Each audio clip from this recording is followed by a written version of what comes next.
Hi guys! So akala nyo nag-grocery ako, no? Laman yan sa Ackee-Lens. Para hindi mahalata ni Mister na may bago tayo sa Ackee-Lens. Ito guys, pauwi na ako niyan. Tinanggal ko sa LBC box yung sa Ackee-Lens, ilipat ko dyan sa Ecobank.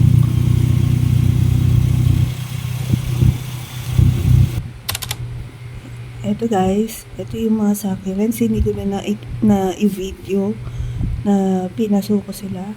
Ito free ni Ma'am Tiny. Ito naman purple pearl. And then ito naman purple delight. Dark eyes. Brave. Tito Buns. Ito Marpin or Pretty in Pink. And then ito yung Lovely Rose. So yan na lang natirang dahon niya. Ayan, pagka open ko, mushy na yung mga lower leaves niya. Ayan, ito siya nung namain ko. Ayan, sana makabawi ito. And then ito pa yung isa, nalimutan ko yung ID. Hindi ko maalala, sinama ko siya dyan. Sa pot na yan, na halo-halo. Ang laman yan. And then ito, pink curl. Dadalhin ko to sa kapatid ko para to sa kanya. Yan. Ang laki nito guys, for 50 pesos lang. Yan, mabait kasi to sa akin eh. So, maganda yung weather dun maganda yung climate dun sa kapatid ko. So, mas lalo itong maganda dun. Yan.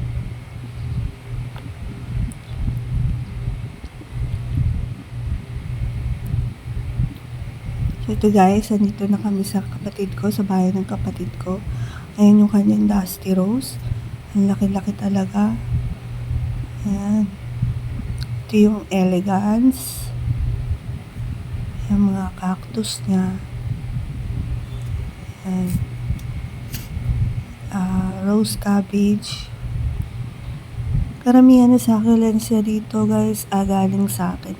Yun na lang natira sa moonstone ng kapatid ko. Banana. Yan, mabait din sa area niya yan. Ito, super bomb yata to. Super bomb.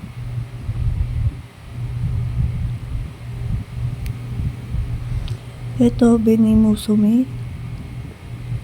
Parang Benimusum. Benimusume na yan. Another Dusty Rose. Yan.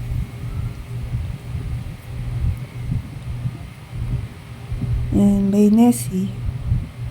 Yan, ang ganda sa kanya ng Bainesi. Mga aloe vera rin siya.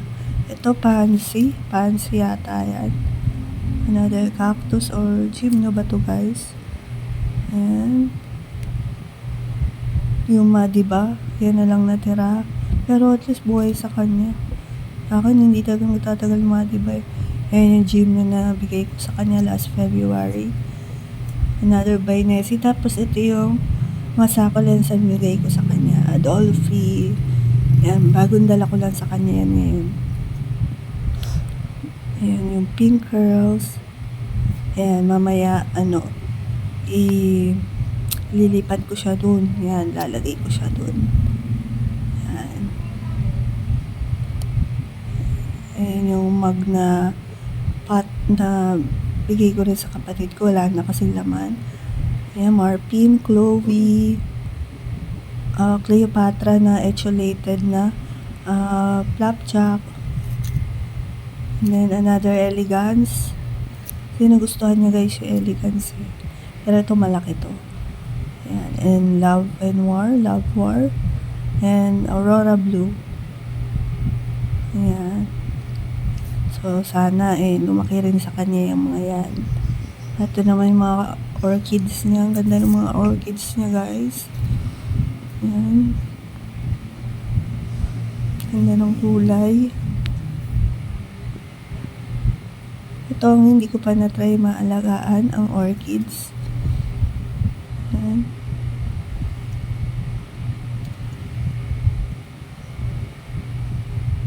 Ayan guys, ilagay ko na yung pin curls.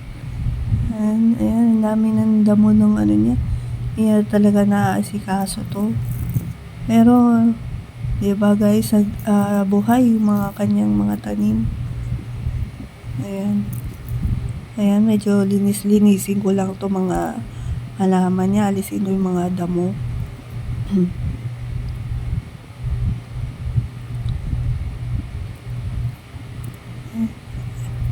Ito nga parang naputol na to, pero may ugat siya. Ugat siya, kaya yan, dito ko itatanim yan. Ayan. Kakabuhay siya ng rose cabbage. Ganda kasi yung microclimate nila dito sa Silang.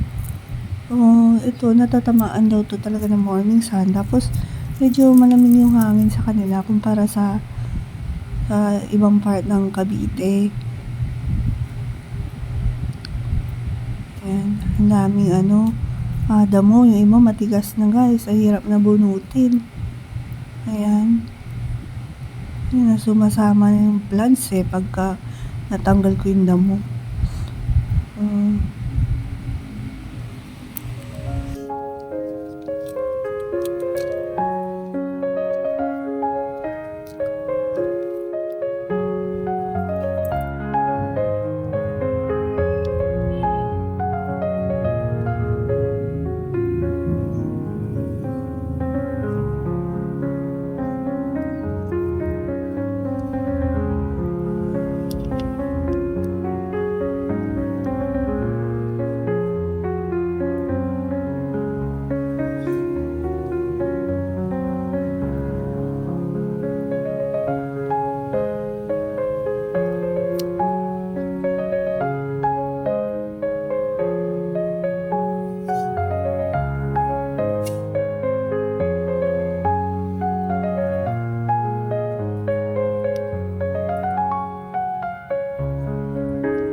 Hayaan ko na yung kapatid ko magre-arrange ito kanyang mga plants. Academic break ngayon guys sa mga bata, no? Kaya marami tayo ngayon time para mag-ayos ng garden, maglipat. So, ayun lang guys. This is our today's vlog. See you on my next video guys.